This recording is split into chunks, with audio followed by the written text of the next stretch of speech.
Hello friends, எல்லோருக்கும் வணக்கம். Welcome to young investor channel. Actually Sunday எபிசோடில் பார்த்தீங்கன்னா அந்த வீக்லி நடந்த சில இம்பார்ட்டன்ட் அப்டேட்ஸ், கம்பெனியோட அடுத்த கட்ட இன்வெஸ்ட்மெண்ட் நியூஸ் அதெல்லாமே டிஸ்கஸ் பண்ணுவோம். ஸோ அது மாதிரி தான் பார்த்தீங்கன்னா லாஸ்ட் மார்க்கெட் க்ளோசிங் வந்து நிஃப்டி பேங்க் 53,834 பாயிண்ட்ஸில் க்ளோஸ் பண்ணியிருந்தாங்க. 17 பாயிண்ட்ஸ் தான் பாசிட்டிவ் இந்த வீக்லி, 0.03% பாசிட்டிவ். அதாவது வெறும் 17 பாயிண்ட்ஸ் தான் இந்த வீக்கில் ரேலி இருக்குது. நிஃப்டி 26,178 பாயிண்ட்ஸு இந்த வீக்கில் 1.11% ரேலியாக இருக்குது. 288 பாயிண்ட்ஸ் இந்த வீக்கில் ரேலியாக இருக்குது. சென்செக்ஸ் வந்து 85,571 பாயிண்ட்ஸு, 755 பாயிண்ட்ஸ் இந்த வீக்கில் வந்து ரேலியாக இருக்குது. 0.89% இருக்குது. அடுத்தது கோல்டு 75,930 ரூபா இருக்குது. 10 கிராம் 24 கேரட் 2,000 ரூபா பார்த்தீங்கன்னா இன்க்ரீஸ் ஆயிருக்கு. நெக்ஸ்ட் டாலர் அகேன்ஸ்ட் நம்ம இந்தியன் ரூபி பார்க்கும்போது 83.71 ருபீஸ் அந்த ரேஞ்சில் இருக்குது. மோர் லாஸ்ட் உள்ள மார்க்கெட் அப்டேட்ஸ்.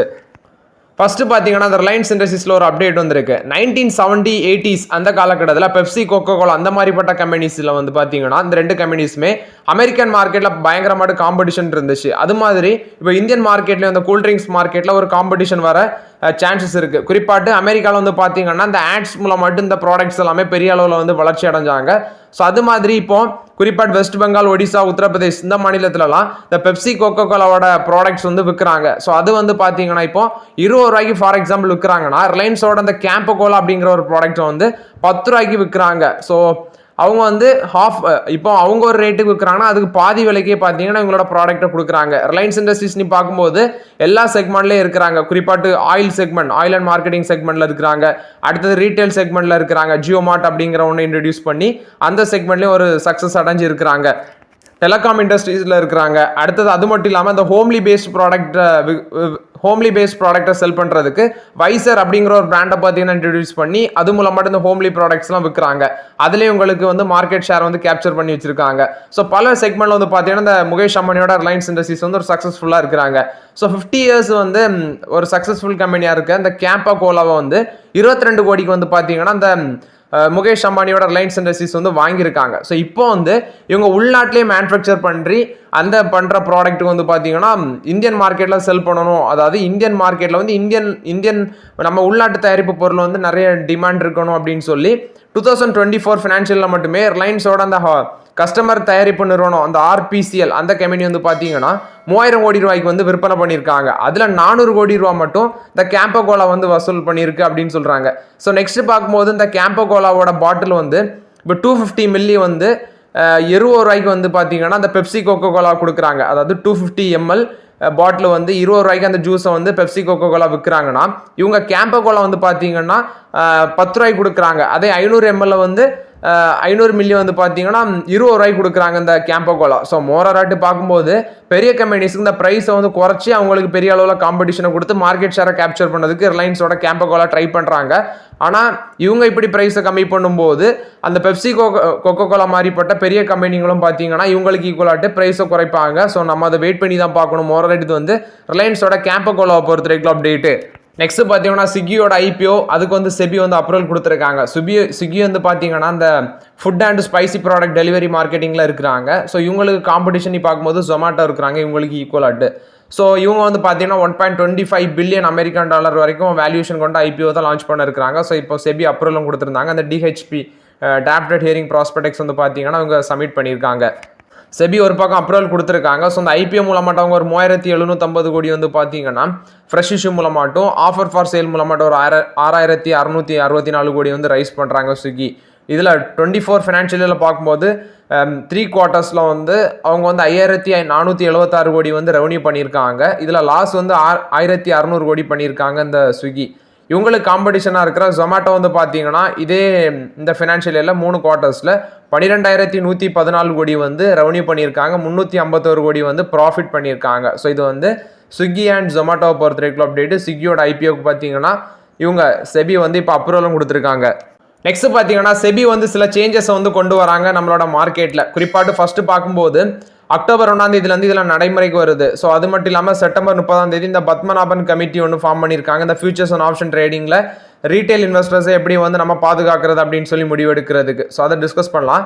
ஃபர்ஸ்ட் பார்க்கும்போது நம்ம ஆல்ரெடி செபி கொடுத்த அப்டேட் பார்த்துருந்தோம். 93% ஆஃப் த F&O ட்ரேடர்ஸ் வந்து லாஸ் தான் பண்ணுறாங்க அப்படின்னு சொல்லி.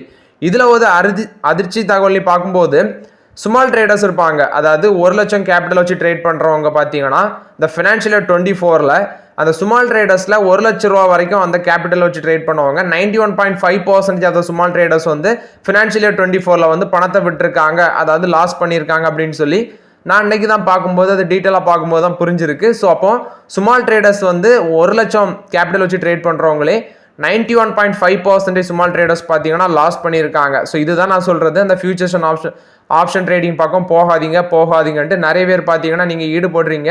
நிறைய பேர் என்கிட்ட கமெண்ட்லேயே நீங்கள் கேட்டிருந்தீங்க. இதில் வந்து என்ன தான் பார்த்தீங்கன்னா அவேர்னஸ் கொடுத்தாலும் நம்ம வந்து எவ்வளோ தான் எக்ஸ்பிளைன் பண்ணாலும் நிறைய மிஸ்பிஹேவியர்ஸ் நடக்குது. குறிப்பாட்டு பார்த்தீங்கன்னா சில நார்த் இந்தியன்ஸ் என்ன பண்ணுறாங்க, இந்த டெலகிராம் சேனல் மூலம் மட்டும் சில கால் கொடுக்குறாங்க, இந்த காலை நீங்கள் வந்து பை பண்ணிங்கன்னா உங்களுக்கு ப்ராஃபிட் வரும் அப்படின்னு சொல்லி அதை நம்பி நிறைய பேர் பணத்தை விடுறாங்க. அடுத்தது பார்க்கும்போது இந்த ஃபின்ஃப்ளூயன்சர் இவங்க சோஷியல் மீடியா பிளாட்ஃபார்மில் மிஸ்லிங்க் பண்ணுறது மூலம் மட்டும் நிறைய பணத்தை விடுறீங்க.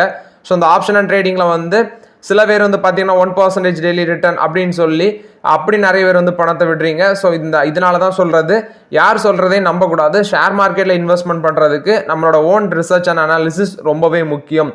செபி சேஞ்ச் பண்ணுற கீ மெஷர்ஸ் நீ பார்க்கும்போது, ஸோ இப்போ வீக்லி ஆப்ஷன் கான்ட்ராக்ட் பார்த்தீங்கன்னா 1 இண்டெக்ஸ் பர் எக்ஸ்சேஞ்ச் அப்படின்னு சொல்லி மாற்றிட்டாங்க. ஸோ இப்போ வந்து பெர் எக்ஸ்சேஞ்சுக்கு வந்து ஒரு இண்டெக்ஸ் தான் அந்த வீக்லி ஆப்ஷன் கான்ட்ராக்ட் அப்படின்னு சொல்லி அதை லிமிட் பண்ணுறாங்க.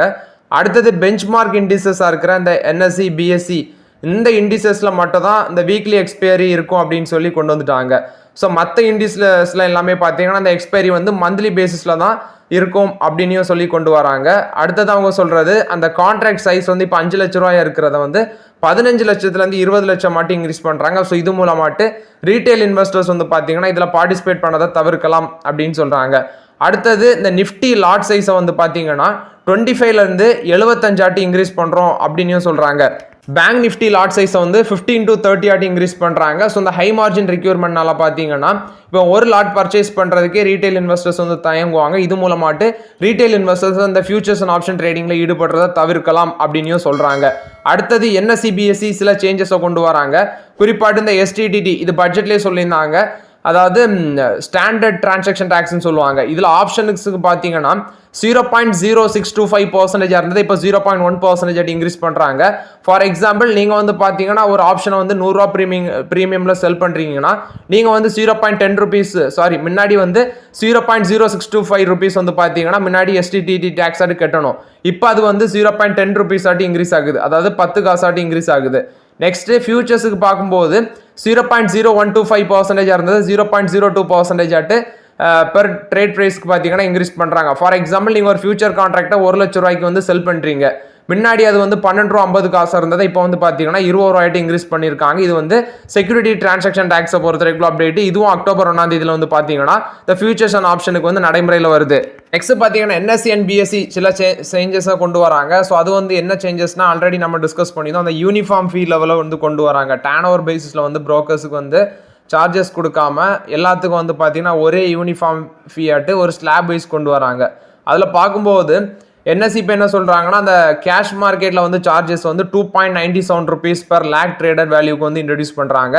ஈக்விட்டி ஃபியூச்சர்ஸுக்கு வந்து 1.73 rupees per lakh of traded வேல்யூக்கு இன்ட்ரடியூஸ் பண்ணுறாங்க. அது மாதிரி ஈக்விட்டி ஆப்ஷனுக்கு வந்து பார்த்தீங்கன்னா 35.03 rupees per lakh of premium வேல்யூக்கு வந்து இன்ட்ரடியூஸ் பண்ணுறாங்க. அடுத்தது வந்து சென்செக்ஸ் அண்ட் பேங்க்எக்ஸ் ஆப்ஷன்ஸ் இது வந்து டிரான்சாக்ஷன் ஃபீ வந்து 3250 ரூபா ஃபிக்ஸ் பண்ணியிருக்காங்க. அதாவது கோடி லெவலில் நீங்கள் ப்ரீமியம் டர்ன் ஓவர் வேல்யூ பண்ணும்போது இந்த லெவலில் கொண்டு வராங்க. அடுத்தது Sensex option and Sensex 50 option அதுக்கு வந்து டிரான்சாக்ஷன் ஃபீ ஆட்டு கோடி லெவலில் ப்ரீமியம் டர்ன் ஓவர் வேல்யூ பண்ணும்போது 500 ரூபா வந்து பார்த்தீங்கன்னா ஃபிக்ஸ் பண்ணியிருக்காங்க. ஸோ சில சேஞ்சஸ் வந்து செபியும் NSE BSE எல்லாம் கொண்டு வராங்க. ஸோ இது புரோக்கர் இனி எப்படி ரியாக்ட் பண்ண போகிறாங்க அப்படின்னு சொல்லி நம்ம வெயிட் பண்ணி தான் பார்க்கணும். ஆல்ரெடி ஒரு லாட்டுக்கு 20 ரூபா வந்து பார்த்தீங்கன்னா நம்ம கெட்டுறோம் ஸ்டாக் வாங்கி விற்கிறதுக்கு. ஸோ இனி வந்து இப்போ புரோக்கர் அதை இன்க்ரீஸ் பண்ண போகிறாங்களா, இல்லை இந்த ஃப்ரீ ஆட்டு டிமேட் அக்கௌண்ட் ஓப்பன் பண்ணுறதை ஸ்டாப் பண்ணிவிட்டு ஃபண்டு நீங்கள் வந்து இன்வெஸ்ட்மெண்ட் பண்ணி, அதாவது இப்போ ஒரு டிமேட் அக்கௌண்ட் ஓப்பன் பண்ணணும்னா ஒரு சார்ஜஸை கொண்டு வராங்களா அப்படின்னு சொல்லி வெயிட் பண்ணி தான் பார்க்கணும். ஸோ அக்டோபர் 1ஆம் தேதியில் வந்து பார்த்தீங்கன்னா செபி இவ்வளோ சேஞ்சஸை கொண்டு வராங்க. தயவுசெய்து அந்த ஃபியூச்சர்ஸ் அண்ட் ஆப்ஷன் ட்ரேடிங்கில் ஈடுபடுறவங்க அதை இதோட நிறுத்திடுங்க. ஏன்னா நீங்கள் ஈடுபட்டீங்கன்னா உங்களுக்கு லாஸஸ் தான் வரும். ஸோ தயவுசெய்து ரீட்டைல் இன்வெஸ்டர்ஸ் அதை அவாய்ட் பண்ணிடுங்க. ரிலையன்ஸ் வியாகாம் 18 இவங்களுக்கு வந்து பார்த்தீங்கன்னா கவர்மெண்ட் அப்ரூவல் கிடச்சிருக்கு. ஆக்சுவலி இந்த ரிலையன்ஸ் வால்ட் டிஸ்னி மர்ஜர் அது சம்மந்தமாட்டு இப்போ கவர்மெண்ட் அப்ரூவல் கொடுத்துருந்தாங்க. காம்படிஷன் கமிஷன் ஆஃப் இந்தியாவும் ரீசெண்டாக அப்ரூவல் கொடுத்துருந்தாங்க. ஸோ இதில் பார்க்கும்போது ரிலையன்ஸும் வியாகாம் 18 பார்த்தீங்கன்னா அவங்களோட நான் நியூஸு கரண்ட் அஃபேர்ஸ் டிவி சேனல்ஸோட அந்த லைசன்ஸ் இதை வந்து டிஸ்னி ஸ்டார் இந்தியாவுக்கு வந்து ட்ரான்ஸ்ஃபார்ம் பண்ணியிருக்காங்க. ஸோ இந்த டிஸ்னி ஸ்டார் இந்தியாங்கிறது இந்த Viacom 18 media private limited own பண்ணுறது அந்த இது. ஸோ இப்போ இந்த கரண்ட் அஃபேர்ஸ் நான் நியூஸ் சேனல் அந்தோட லைசன்ஸை வந்து பார்த்தீங்கன்னா இவங்களுக்கு ட்ரான்ஸ்ஃபர் பண்ணியிருக்காங்க செப்டம்பர் 27 ஃப்ரைடே. அதுக்கு கவர்மெண்ட்டும் ப்ளஸ் வந்து காம்படிஷன் கமிஷன் ஆஃப் இந்தியா இவங்க எல்லாமே பார்த்தீங்கன்னா அப்ரூவல் கொடுத்துருக்காங்க. இதில் அந்த டிஸ்னியோட என்டர்டைன்மெண்ட் பிஸ்னஸோட ஒர்த்தே பார்க்கும்போது 70,000 கோடி இருக்குது. கிட்டத்தட்ட $8.5 பில்லியன் இருக்குது. ஆகஸ்ட் 28 அவங்க வந்து அப்டேட்டை கொடுத்துருக்காங்க. ஸோ மோராட் இது வந்து பார்த்தீங்கன்னா ரிலையன்ஸ் இண்டஸ்ட்ரீஸ் வால்ட் டிஸ்னியை பொறுத்த வரைக்கும் அப்டேட்டு. ஸோ இப்போ அந்த மெர்ஜர் வந்து கிட்டத்தட்ட வந்து பார்த்தீங்கன்னா எல்லாமே முடிஞ்சிருக்கு. ஸோ இனி வந்து ரிலையன்ஸ் இண்டஸ்ட்ரீஸ் ரிலையன்ஸ் டிஸ்னி வந்து சோனி நெட்ஃப்ளிக்ஸ் அமேசான் இவங்களுக்கு கூட வந்து பார்த்தீங்கன்னா டேரக்டாக காம்படிட் பண்ணுவாங்க. நெக்ஸ்ட் டாடா சன்ஸில் வந்து அப்டேட்டு. டாடா சன்ஸ் பார்த்தீங்கன்னா அடிஷனல் 13% ஆஃப் த ஸ்டேக் வந்து டாடா ஆட்டோகாம் சிஸ்டத்தில் வந்து அக்யூசியேஷன் பண்ண இருக்கிறாங்க அப்படின்னு சொல்கிறாங்க. ஸோ இதோட வேல்யூ பார்க்கும்போது 2122 கோடி வந்து மூலமாட்டு பார்த்தீங்கன்னா அடிஷனல் ஸ்டேக் பர்ச்சேஸ் பண்ண இருக்கிறாங்க. கிட்டத்தட்ட 12.65% ஆஃப் த ஸ்டேக் வந்து வாங்க இருக்கிறாங்க. டாடா சன்ஸ் வந்து கரண்ட்லி ஹோல்ட் பண்ணுறது 40% ஸ்டேக் வந்து இந்த டாடா ஆட்டோகாம் சிஸ்டத்தில் ஹோல்ட் பண்ணுறாங்க. டாடா மோட்டர்ஸ் வந்து 26% ஸ்டேக் வந்து ஹோல்ட் பண்ணுறாங்க. ஸோ அதுவும் ரிமைனிங் ஸ்டேக் எல்லாமே பார்த்தீங்கன்னா மற்ற டாடா கம்பெனிஸ் மூலமாட்டு ஹோல்ட் பண்ணுறாங்க. ஸோ இதில் வந்து டோட்டல் ஈக்விட்டி வேல்யூஷன் பார்க்கும்போது ஒரு டாடா கேபிட்டல் அவங்க மூலமாட்டு ஹோல்ட் பண்ணுறது ஒரு 16,800 கோடியாக இருக்குது. ஸோ இப்போ இவங்க 2,122 கோடி வந்து பார்த்தீங்கன்னா இப்போ புதுசாட்டு இந்த 2,122 கோடிக்கு 12.65% ஆஃப் த ஸ்டேக் வந்து டாடா ஆட்டோகாம் சிஸ்டத்தில் டாடா சன்ஸ் வாங்குறாங்க. இது வந்து டாடா சன்ஸ் கொடுத்த அப்டேட்டு.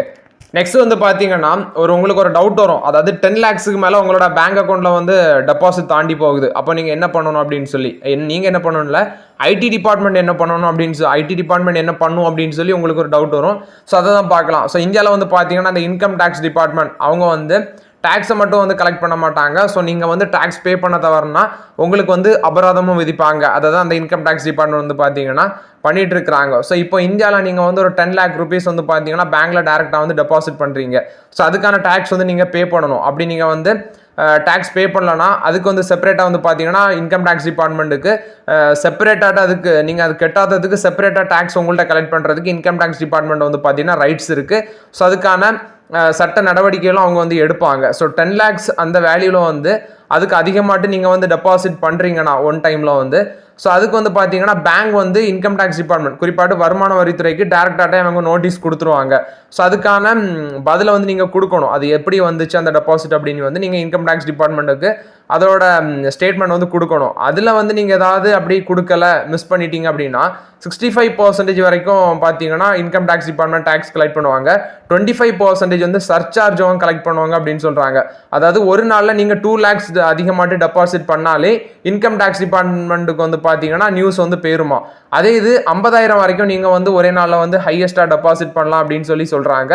அதற்கு மேலே வந்து நீ 50,000 வரைக்கும் டெபாசிட் பண்ணுறீங்கன்னா உங்களுக்கு அந்த கார்டு வந்து தேவையில்லை, பேன் கார்டு தேவையில்லை. அதுக்கு மேலே நீங்கள் டெபாசிட் பண்ணுறீங்கன்னா உங்களுக்கு பேன் கார்டு கட்டாயம் தேவை அப்படின்னு சொல்கிறாங்க. ஸோ ஒரு வருஷத்தில் அதிகபட்சமாட்டு ஒரு தனிநபர் பேச்சுலர் தனிநபர் வந்து பார்த்தீங்கன்னா 10 லட்சம் ரூபா வரைக்கும் அதிகமாட்டு டெபாசிட் பண்ணலாம் அப்படிங்கிறது தான் ஒரு இது விதியாட்டு இருக்குது. ஸோ அதை வந்து நீங்கள் கரெக்டாக ஃபாலோ பண்ணிக்கோங்க. இது வந்து பார்த்தீங்கன்னா இன்கம் டேக்ஸ் டிபார்ட்மெண்ட் பொறுத்த வரைக்கும் அப்டேட்டு. நெக்ஸ்ட் வந்து பார்த்தீங்கன்னா ஒரு 100 ப்ராடக்ட்ஸ் வந்து இந்த ஜிஎஸ்டி டேக்ஸ் வந்து கம்மியாக வாய்ப்புகள் இருக்குது அப்படின்னு சொல்லி ஒரு நியூஸ் வந்துருக்கு. ஸோ இதை வந்து கம்மி பண்ணணும் அப்படின்னு சொல்லி ஸ்டேட் ஃபினான்ஸ் மினிஸ்டர்ஸ் எல்லாமே பார்த்தீங்கன்னா சென்ட்ரல் டிபார்ட்மெண்ட்டுக்கு நம்மளோட சென்ட்ரல் ஃபினான்ஷியல் டிபார்ட்மெண்ட்டுக்கு வந்து இது அப்டேட் கொடுத்துருக்காங்க. ஸோ அதில் வந்து இந்த ஏழை எளிய மக்கள் பயன்படுத்துகிற சில ப்ராடக்ட்ஸ் குறிப்பாட்டு ஒரு 100 ப்ராடக்ட்ஸ் வந்து ஜிஎஸ்டி டேக்ஸ் வந்து குறைக்க இந்த மினிஸ்டர்ஸ் குழு வந்து பார்த்தீங்கன்னா பரிந்துரைச்சிருக்காங்க. நான் நேற்றே சொல்லியிருந்தேன் இந்த குரூப் ஆஃப் மினிஸ்டர்ஸ் வந்து சில ஸ்டேட்ஸில் எல்லாமே ஃபிக்ஸ் பண்ணியிருக்காங்க. அவங்க வந்து முடிவு வந்து கொடுப்பாங்க அப்படின்னு சொல்லி அது சம்மந்தமாக தான் இப்போ அப்டேட் வந்திருக்கு. இதில் பாட்டில் அடைச்ச தண்ணி ப்ளஸ் வந்து பார்த்தீங்கன்னா இந்த பைசைக்கிள் இந்த மாதிரிப்பட்ட ப்ராடக்ட்ஸுக்கு ஜிஎஸ்டியை 12% 5% வரைக்கும் குறைக்கிறாங்க. நெக்ஸ்ட் வந்து இந்த மருந்து பொருட்கள் ட்ரக்ஸு அடுத்தது வந்து அது ரிலேட்டட் மெடிக்கல் ப்ராடக்ட்ஸ் எல்லாமே பார்த்தீங்கன்னா ஒரு 12% இருக்க ஜிஎஸ்டியை வந்து அதுக்கான ஜிஎஸ்டி வந்து 12% குறைப்பாங்க அப்படின்னு சொல்லி இந்த வெஸ்ட் பெங்காலோட ஃபினான்ஷியல் மினிஸ்டர் சந்திரிமா பட்டாச்சாரியா அவங்க வந்து இந்த அப்டேட் கொடுத்துருக்காங்க. அடுத்தது இந்த கூல்ட்ரிங்க்ஸ்க்கான ஜிஎஸ்டி வரியை வந்து 28% ப்ளஸ் வந்து செஸ் டேக்ஸ் அதை வந்து இன்க்ரீஸ் பண்ணோம் அப்படிங்கிற முடிவு எடுத்திருக்காங்க. அது மட்டும் இல்லாமல் இந்தியாவில் வந்து பார்த்தீங்கன்னா இப்போ டேக்ஸுங்கிறது 5%, 12%, 18%, 28% அப்படி 4 டைப்ஸில் வந்து இந்த ஜிஎஸ்டி டேக்ஸ் வந்து நம்ம வந்து கலெக்ட் பண்ணிட்டு இருக்கோம். ஸோ இப்போ வந்து பேசிக் ஃபுட் ப்ராடக்ட்ஸுக்கான ஜிஎஸ்டி டேக்ஸை 12%லேருந்து 5% ஆட்டு குறைக்கிறதுக்கும், ஹேர் ட்ரையர் நெக்ஸ்ட் வந்து இந்த பியூட்டி ப்ராடக்ட்ஸ் அந்த பியூட்டி ரிலேட்டட் ப்ராடக்ட்ஸ்க்கு வந்து பார்த்தீங்கன்னா இப்போ 18%லேருந்து 28% ஆட்டி இன்க்ரீஸ் பண்ணி டேக்ஸ் கலெக்ட் பண்ண முடிவு எடுத்திருக்காங்க. ஸோ இது வந்து பீப்புளுக்கு யூஸ்ஃபுல்லாக இருந்தாலுமே கவர்மெண்ட்டுக்கு வந்து பார்த்தீங்கன்னா டேக்ஸ் லாஸ் ஏற்படும் அப்படின்னு சொல்கிறாங்க. ஸோ இது வந்து 20ஆம் தேதியே நம்மளோட finance minister Nirmala Sitharaman madam வந்து பார்த்தீங்கன்னா ஜிஎஸ்டி கவுன்சில் மீட்டிங்கில் வந்து இது சம்மந்தமாட்டு முடிவுகள் எடுக்கப்பட்டு இருக்குது அப்படின்னு சொல்லியிருந்தாங்க. இப்போ இந்த பைசைக்கிளுக்கு 12% இருக்கிற டேக்ஸ் ப்ளஸ் வந்து இந்த மின்சார எலக்ட்ரிக் சைக்கிளுக்கு வந்து 5% ஜிஎஸ்டி ஆட்டு குறைச்சி இருக்குது அப்படின்னு சொல்கிறாங்க. ராஜஸ்தான், உத்தரப்பிரதேஷ், கர்நாடகா, கேரளா இந்த மாதிரிப்பட்ட சில ஸ்டேட் மினிஸ்டர்ஸ் எல்லாமே பார்த்தீங்கன்னா இந்த மீட்டிங்கில் இந்த ஃபினான்ஸ் மினிஸ்டருக்கு தலைமையில் நடந்த மீட்டிங்கில் வந்து பார்ட்டிசிபேட் பண்ணியிருக்காங்க. இது வந்து மோரலாட்டு ஜிஎஸ்டி டேக்ஸை போகிறது regular update. So okay friends, actually இந்த சண்டே எபிசோடில் சில இம்பார்ட்டன்ட் அப்டேட்ஸ் எல்லாமே டிஸ்கஸ் பண்ணோம். இந்த வீடியோ உங்களுக்கு பயனுள்ளதாக இருக்கும்னு நினைக்கிறேன். பயனுள்ளதாக இருந்துச்சுன்னா லைக் பண்ணுங்கள், சப்ஸ்கிரைப் பண்ணுங்கள், கமெண்ட் பண்ணுங்கள். Okay friends, thank you.